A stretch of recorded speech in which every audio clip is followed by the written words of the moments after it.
Hello, everyone, and welcome to Session 1, Workshop 3 of the EdCollab Gathering. We're really happy to have you here today. And I'm excited to introduce two great presenters. I have with me here Jan Burkins and Kim Yaris, who are the authors of the celebrated new book from Stenhouse Publishers, Who's Doing the Work? How to Say Less So Readers Can Do More. And that's not their only book. They've also authored Reading Wellness, Lessons in Independence and Proficiency. Both of these books provide practical ideas for teaching students to become independent and proficient in an age where teacher talk is kind of the norm. So Jan and Kim are also the writers and thinkers behind Burkins and Yaris, think tank for 21st century literacy, where their blog and their instructional resources have drawn a national audience. They are also staff developers where they work closely with schools and districts, working with professional learning, conducting demonstrations, and developing curriculum.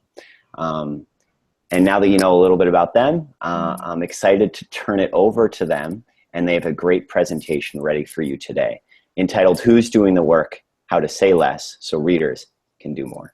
So, Jan, you're up. Thank you so much, Ryan, and welcome everyone. We're thrilled to be here with you. We are excited that you've taken a little time on your Saturday morning to spend it with us talking about the ways that we as educators can say less so that students can do more of the reading work. And we're really honored and humbled that you would take a little bit of your Saturday morning, whether you're in your pajamas with a cup of coffee or you've gathered, as our friend Danny Birtsfield is with the teachers with whom she works at the school watching this morning. We just really appreciate your time. And, you know, we want to really think about who's doing the work in our instruction. And David Sousa says, the brain that does the work is the brain that does the learning. And that is kind of our mantra as we go into classrooms. And so before we get started, we want to do a little bit of housekeeping. We want to direct your attention to the Twitter hashtag on the lower third of the page so that you can join us in the Twitter space as we participate this morning. And then we also want to say just a quick thank you to Chris Lehman for inviting us to participate. We're really, again, honored and excited to share this time with you. And of course, we can't start without thanking Carolyn Hilarious and Ryan Dunbar, our tech support extraordinaire, and we wouldn't even begin to think of doing this without them. So they have been fabulous. So we're going to jump right in and talk a little bit about what we can do to let students support themselves more and to step out of their way. And we're going to start with a couple of stories. The first one is a story about when I was doing some work in Ohio. I was working at an elementary school, and there was a literacy coach who was spending her day kind of hostessing me as I went and did demonstration lessons in different classrooms. And at one point between demonstrations, she pulled me aside and said, I want to talk to you about this group of children. And it was a group of 3 boys who had been identified together in kindergarten, and since kindergarten had been getting a second daily dose of guided reading as an intervention. And her question was, here they are, they're in 3rd grade, and they've been getting a second daily dose of guided reading every day, and yet they are still together in this little group, and they're still behind. And can you help us think about what might be the trouble? And so I said, well, I have to, in order to really get some insight into them, you know, perhaps if I can get some insight, I would need to work with them a little bit. And so we managed to finagle a time that I could sit down and do a guided reading lesson with them. And so after a few introductions, you know, a little rapport building, I gave them a new guided reading text. And I said, you know, here's a new book. What should we do to get started with the book? And that was the way, even then, that I opened guided reading lessons, kind of non-traditional, and they just stared at me. They just sat there, and so I kind of waited, and then I said again, no, really, like, how should we get started? What's one of the first things you do? What do you do when you have a new book? Any ideas about what we could do? And finally, after several more seconds, a little boy, very sheepishly, he raised his hand and he said, we could open it. And so it was this situation and others like it that really illuminated for us the ways that we as educators, our body language, the procedures we use, the way that we manage things in the classroom, and in particular our language with students, the ways that these things create in students a dependency and a learned helplessness. And so we began really digging into this idea of learned helplessness and how to move away from it. And really, our work really revolved around helping teachers think about the ways that they were creating dependency or learned helplessness. And so Kim was doing a lot of work on Long Island and was working with a particular group of teachers to really think about their language. And she had done a number of demonstration lessons in this professional learning community. It was time for the teachers now to do some of the work. And so it was one particular kindergarten teacher's turn to demonstrate a lesson, and her colleagues were watching and were there for the demonstration with this kindergarten group, and a little boy quite ably figured out the word seaweed. And after he had figured out the word, he very promptly looked at the teacher to confirm that he had said the right word.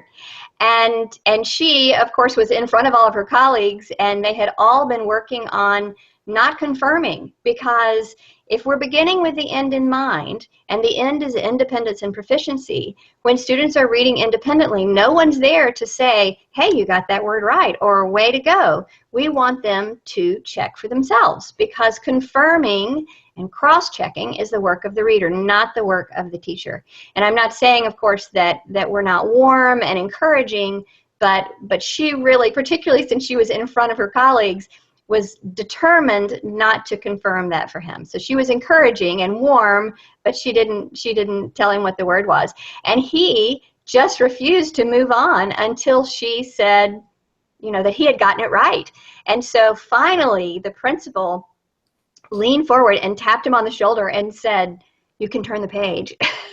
and even then, he wouldn't turn the page. And so more and more we encounter these stories, and we've experienced them ourselves. We've all learned, kind of literacy instruction 101, which involves doing a lot of the work for the kids, pre-teaching everything and confirming when they get it right, and through questions telling them what the important parts of the text are. So our work is really now so about helping teachers see the places where they can let go a little bit. And I want to introduce you to a concept or a framework that we came up with for thinking about the ways that we can release some of the work to students. And I have to transition here just real quick. I have a few steps where I have to share my screen with you and open up. Oh, wow, that's exciting. Ryan, are you seeing what I'm seeing? We are. Okay. So don't worry, just Jan, if you just want to exit from this share. Okay, stop sharing and try again. Yeah, just try it again. Yeah. Okay, let's see. Screen share. It's still doing it. Wow. On one of those, can you just go to the document camera? You can't. Is it all different windows that are opening? Yeah, it looks like that, but you should. I should be. Let me try. Let me stop sharing. Last attempt, and then I'll do a plan B. Let me stop sharing. Let me open the document camera first. And now let me share and see if that's better.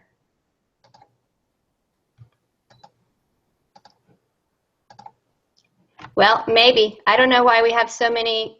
There we go. Perfect. Yep. Perfect. Okay, so we got it. All right. So there are traditionally speaking, there are three sources of support for readers. And we think of these in a three-circle Venn. And just imagine that I have the sketching chops of Tanny McGregor and Shauna Coppola, which I don't, but just imagine that these circles are the same size for now. So this is the teacher, which traditionally is the first thing we think of in terms of scaffolding students. We also have the text as a support for students, And we have the students themselves who can do a lot of work and figuring things out as they're reading. And what we want to do is we want to move to a model, well, usually what we see, or oftentimes what we see, is that the teacher circle, and this has been the case with us too, so all of us who have learned to teach in the last 20 years, we've done this. But the teacher circle is really big. The text may be mediocre, and the students have learned some helplessness. And what we're shooting for is we're shooting for a small teacher circle, really fabulous text, and students who have a lot of agency and a lot of independence. And so let me, so am I back with you, Ryan? Did that navigate pretty well? You're back. Okay. All right. So I'm going to turn it over to Kim now, who is going to talk with you about the ways that teacher language can help students be more independent.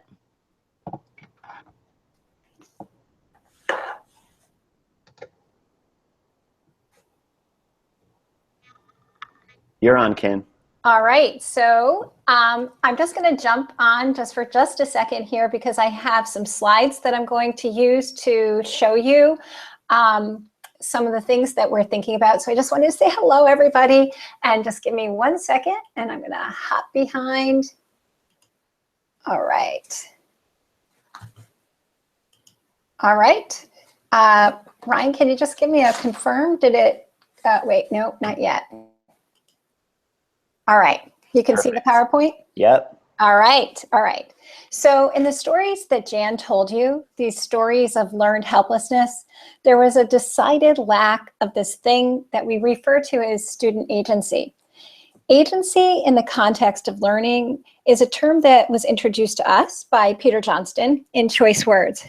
Both Jan and I consider Choice Words like to be one of the most important books we've ever read.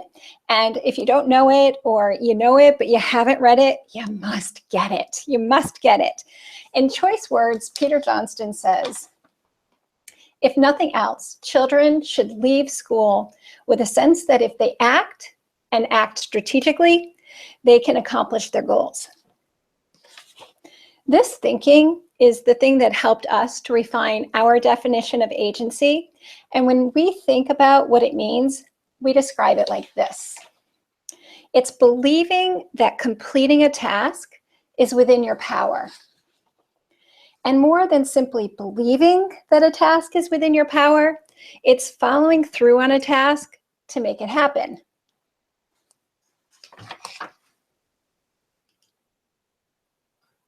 All right, there we go. Trying to switch back so you guys can see me.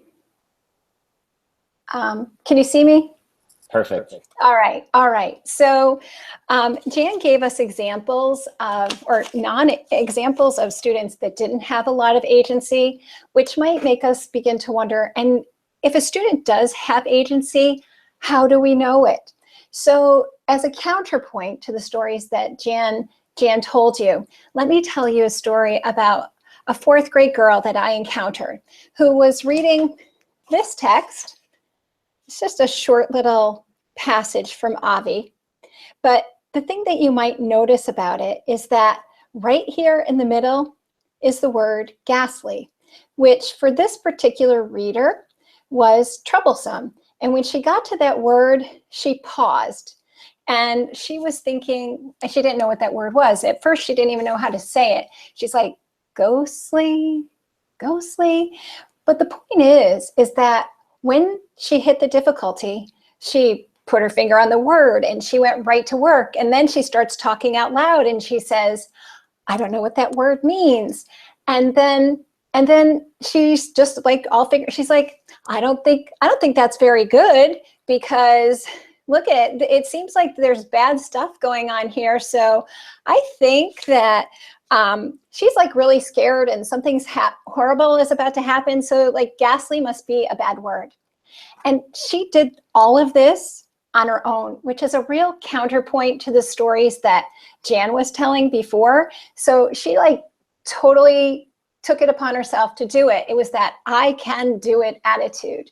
And so when we think about the characteristics of kids who have agency, in the face of difficulty, they try something. And more than that, they'll try anything to figure it out. And when they're in that moment, they're not saying to themselves, oh my God, I don't know. Oh, this must mean I'm stupid. They're not saying that. They're saying, if I work hard on this, I'm going to be able to figure this out. They have a growth mindset. My son, he has a computer station, and above his computer station, he has this picture of a turtle that's looking in a mirror. And the mirror, and the reflection in the mirror is a Teenage Mutant Ninja Turtle. And so this and pictures like that, they remind us of this message that you have to believe in yourself. And kids that have agencies believe in themselves. They have this mental attitude of I can do it.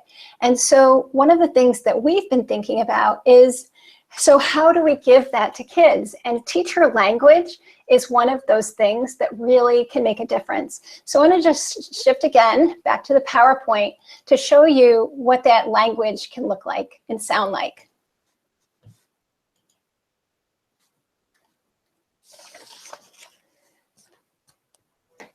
One way we think the teacher can facilitate this language that we use is the language we use with students. What we say really can help a child either believe he can or believe he can't, or she, because helping them to believe that they can is our goal. We developed this tool that we call the prompting funnel, and it works like this. When we're working with a child who encounters difficulty, we begin by asking questions that require them to do as much work as possible. In other words, we resist our urge to jump in and help them a lot right away. We'll say things like, what can you try? Or what do you know? Or what can you figure out? Or how can you check? When they do figure things out, we encourage them to be metacognitive and say things like, wow, how did you do that? While we might not say all of these things all of the time, we will pick and choose a couple and really provide children the opportunity to muck around a bit with the dissonance. Giving them this time sends the message that we believe that they can, and which can have the really powerful cumulative effects. Of course, we know that sometimes children will need additional help, and sometimes we'll offer prompts like get your mouth ready, or ask questions like what would make sense, or what would sound right. However, these questions and prompts require the least amount of work from students. And we only use them when we've prompted children in ways that say, we believe that we can do it on their own first.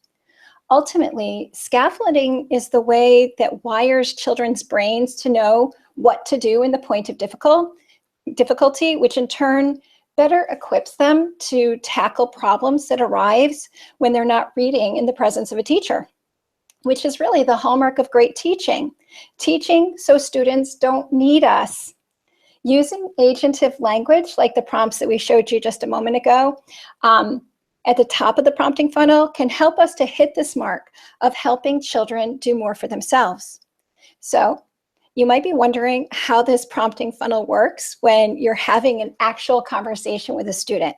So think back to that story that I told you about the girl who figured out the word ghastly. Now, imagine what would have happened had she been non-agentive. So she might have begun by looking to you to help her to figure out the problem. The conversation might begin with her saying, I don't know that word. When children say this, they're appealing to us, the teacher, And because we love children and we love to help, our instinct is to jump in with the word or question like, what would make sense? However, ultimately, we want to help in ways that helps this child help herself whenever she gets to the point of difficulty. So instead, we would say, what are you going to try? Now, of course, we expect magic, right? However, what we get in actuality is awkward silence. However, we resist our urge to fill up this silence and with sound, and we wait patiently. We need to interject here just to say that not only do our words communicate our beliefs about what children can do, our actions speak volumes as well. When we're thinking about what we, the teacher, can do to help children do more, sometimes we need to do nothing. This wait time communicates that we believe that they can figure things out for themselves. So finally, she tries something. She places her finger beneath the word and starts to sound it out. But when she does, she's not sure. She looks to you for confirmation. But you don't bite. You put it back on her plate by asking, how can you check? This part of the exchange communicates that you know that she knows things that can help her confirm for herself. And look, she does. She says, it looks like ghosts with an A. I think that would be gassed. Yes, I think it's ghastly, but I don't know what that means. Still not willing to jump in to save the day, the teacher says, what can you do to figure that out? And lo and behold, she has an idea. She suggests reading the words around it. In a warm, loving way, we encourage her to give that idea a try and see how it works. And the student proceeds to read, reread, and talk aloud. She says, she's standing at Mr. Okax's tree. He's an owl. She's a mouse. She's afraid of him because he eats her family and friends. When she pauses, in an effort to help the student make connections between what she's puzzling through and what she can do at this point of difficulty, the teacher says, how can that help you? And here you see that the student figures out something important. She notices that it feels like something bad is happening. She says, I think a ghastly realization is not a good thing. In fact, I think it's really terrible. At the beginning of the conference, she was looking to the teacher to solve her problem. However, in resisting the urge to jump in and help by giving her the answer, the teacher walked her through a mental process that she can replicate on her own whenever she arrives at words she doesn't know how to pronounce or words that don't make sense to her.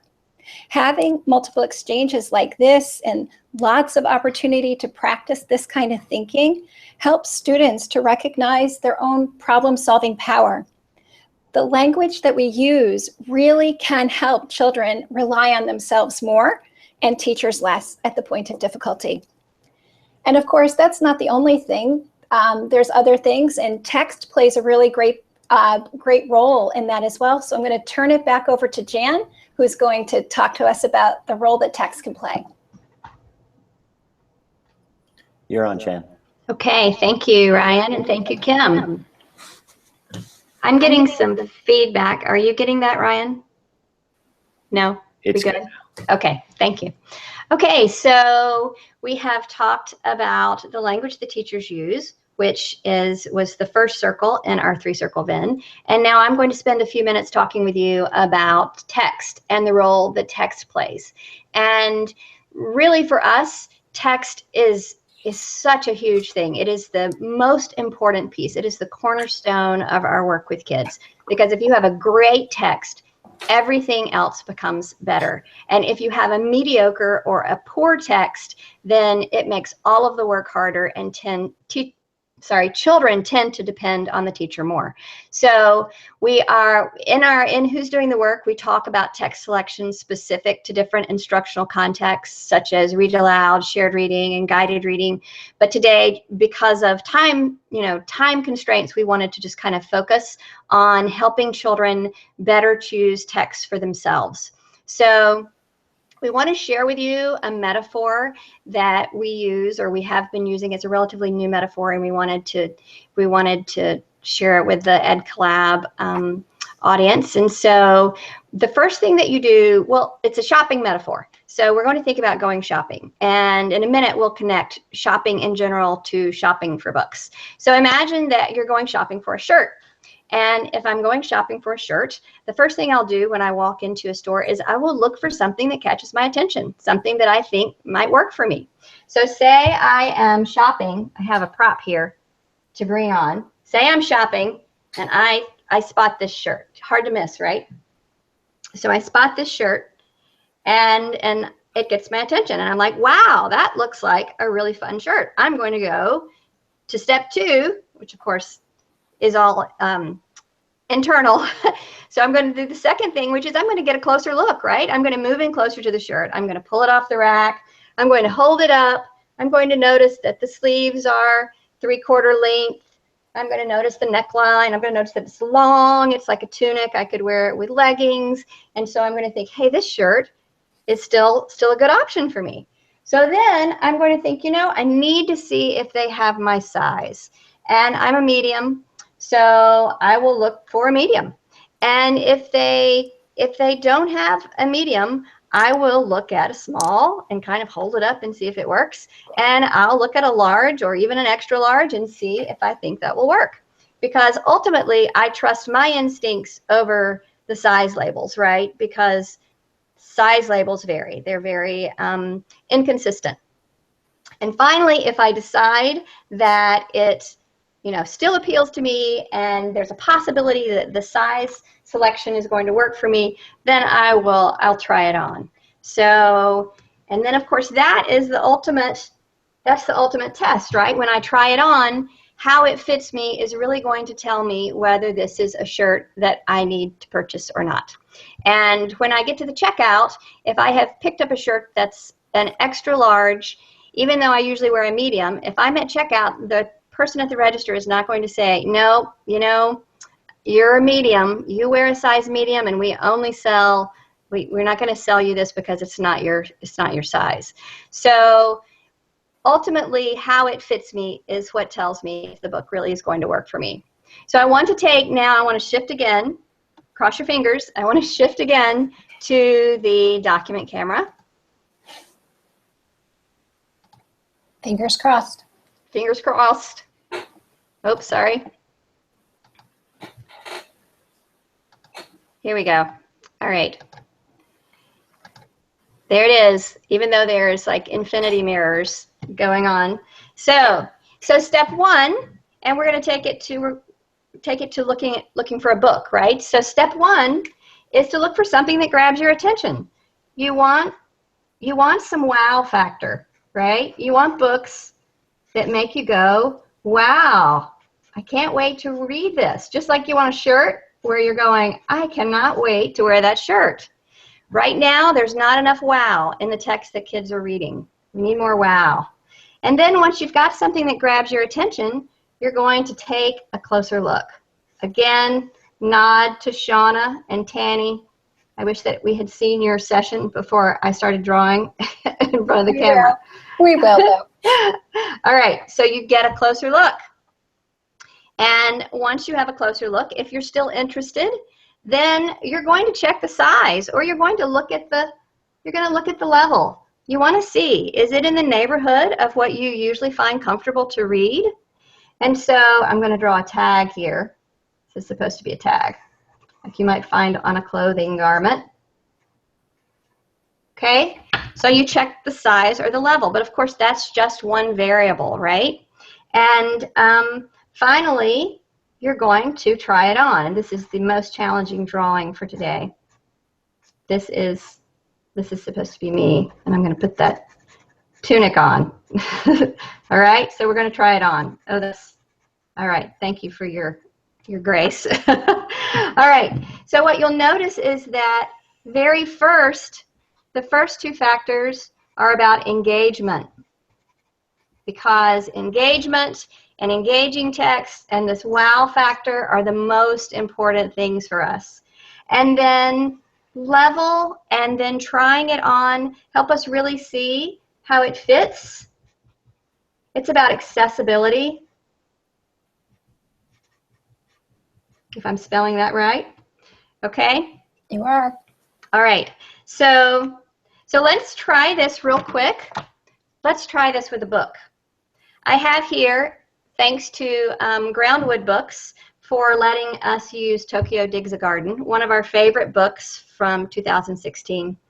And so let's just pretend that I'm following this procedure. So step one is that I'm looking for something that grabs my attention. And this book instantly grabbed my attention when I first saw it. The cover is really compelling, the graphic design, and so I'm instantly drawn in. And you've got these big eyes from the cat, so my attention is captured. And next, I want to take a closer look. So I look again at the cover. I might flip it over on the back. I can read a little bit. This blurb tells me that Tokyo plants some seeds. They're kind of magic seeds. And so I'm wondering now if it's kind of a Jack and the Beanstalk kind of story. I might also, in taking a closer look, I might glance inside. And this illustration really makes me wonder what's going on, because kitchen utensils and such are integrated into this landscape of the city. So now I'm really curious what this author is doing. So I've made it through steps 1 and 2. The next thing I need to do is think about how difficult it is. And this book is written on about a 3rd grade level, and I read higher than a 3rd grade level, but I'm really interested in this book, and I suspect that it's going to stretch me a little bit, because I'm interested in this metaphor and the way the author has used the illustrations. And so I'm thinking that while it might really, the words might be 3rd grade level, this is one of those places where text leveling truly is pseudoscience, and where it really could challenge me on a deeper level, give me something bigger to think about. So finally, I'm going to try it on, and I'm going to read a little bit from that same page. It says, "But now all of that was gone. Tokyo's grandfather said the city had eaten it all up. Cities had to eat something, after all." Okay, so I'm able to read and comprehend that, and I do now understand what that metaphor is about, and I am really, really pulled into this text, and I'm really, really interested in reading more now. So that's just an illustration of our metaphor for thinking about supporting kids as they select text. And I am going to turn it back over to Kim, who's going to wrap up by helping us think again about what the students can do to be agentive. Okay, Kim, you're up. Okay, so just to add on to what Jan was saying, this whole thing about kids being in texts with a wow factor is we are asking them to do work that is harder and harder. I mean, we want them to, exercise those reading chops and use those skills and the strategies that we're teaching them in our classrooms.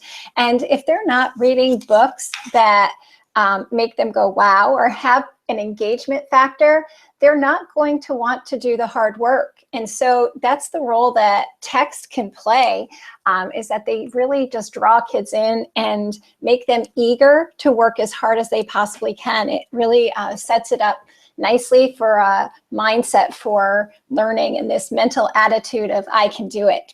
So I want to go ahead and summarize what we've been thinking and talking about in this session.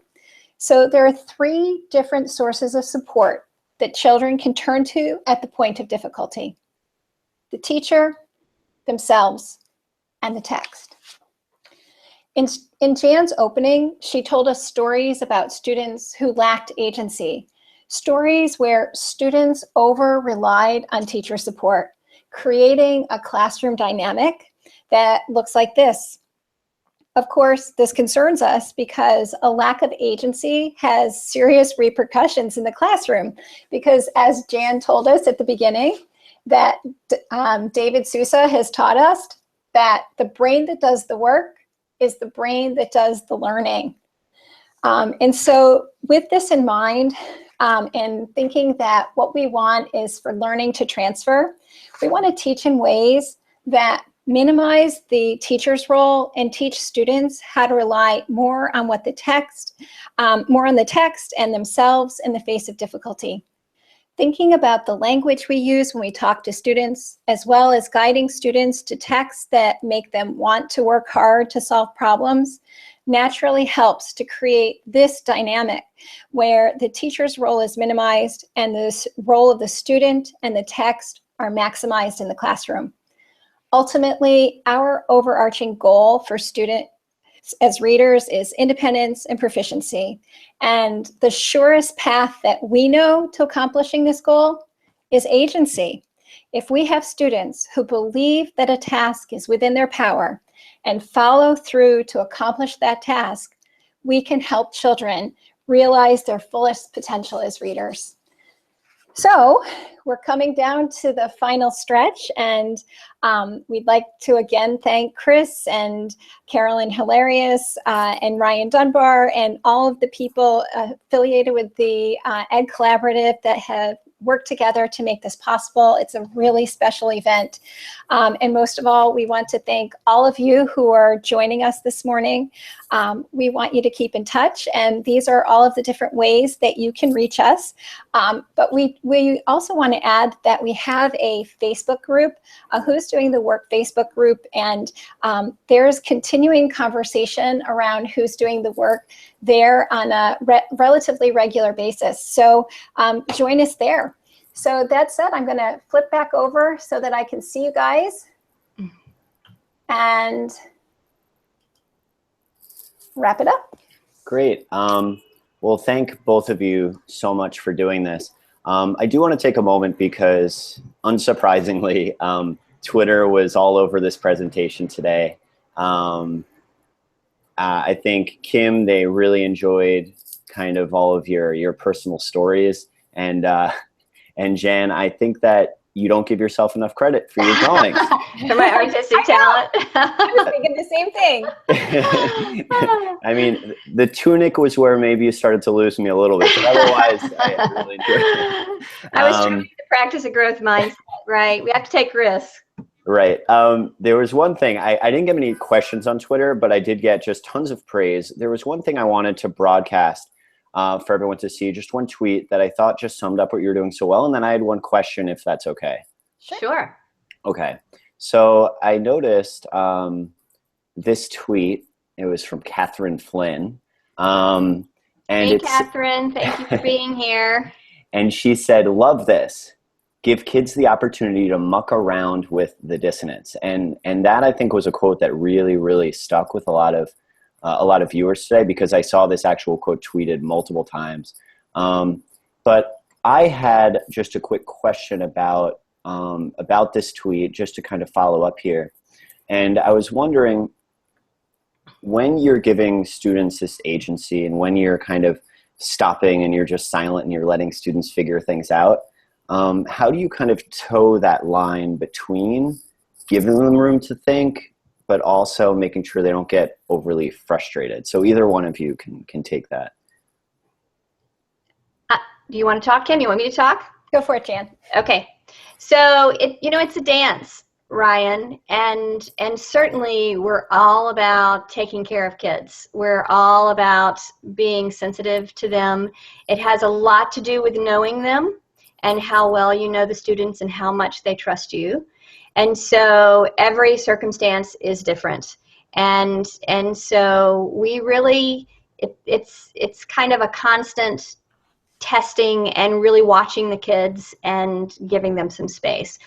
All the time we have teachers say to us, "Wow, I had no idea he could do that," or "I had no idea she could do that."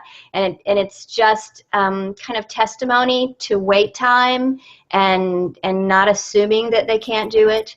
But also we do really try to watch, and we're pretty it's, you know, the teachers who are watching this, we know, are very sensitive to kids and are great kid watchers and are into responsive teaching, and so they will have the intuition to kind of read this this fine line, and we're not 100% accurate, and if in doubt, we tend to support a little more, just because we don't want to you know, we don't want to create extreme stress. But we're not talking about children in tears. We're just talking about a little room to kind of muck around in the distance. So can I just jump in there and say something? Please. As well? The other thing that I would add to what Jan is saying is that if kids are coming from environments where they have been, where they expect that there's one right answer to things, you might need to give them a little space for that. So you'll have to support more in the beginning, but the more often you do this, the more they're going to get the idea that it's a safe environment for them, that if they're wrong, that you're not going to get angry with them, or that it's just okay if they make the mistake. They'll learn that the risk is more important. So in that regard, I guess it's kind of like almost you have to establish that atmosphere in your classroom of it being okay. Absolutely. Yes, and that's gradual. We would just say jump in and give it a shot. Just try waiting a little bit longer, and then just see, and then support them and say, wow, how did you do that? And encourage them. Thank you so much, Ryan. No, thank you. I know it's You've been fabulous. As a teacher, just watching this from the tech end, I've learned so much. So I know this has been helpful for all the viewers that are watching right now. So thank you again so much for coming and doing this, taking the time out of your Saturday. And thank you everyone who is watching. I do want to just take a moment before we end here, and I want to show what workshops are coming up next, so you could stay tuned with this great day of free learning. So if you take a look at my screen here, you'll see the workshops that are coming up. If it will present. And it just canceled, but here we go. Okay. So you could see coming up, we have Jolene McCarthy and Chad Everett in Workshop 6. In Workshop 8, we have Emily and Jennifer doing close reading as writing instruction. Workshop 7, you have Rebecca, Lauren, Barbara, and Dr. Rachel Gabriel. And Workshop 9, you have Ross, Natalie, and Erin. And you can see all the titles of their workshops right here if you want to pause and take a look at what you want to jump into next, and also see the age groups for them. And just a last thing, today, since this has all been free, if you have $1 or $2 that you would have spent at a typical workshop, or for entry fee or a typical workshop, you can donate to the CASA Court Applied Special Advisors for Children, because that is our chosen charity for the day. So thank you so much. Hopefully I will see you at another workshop, and have a great day.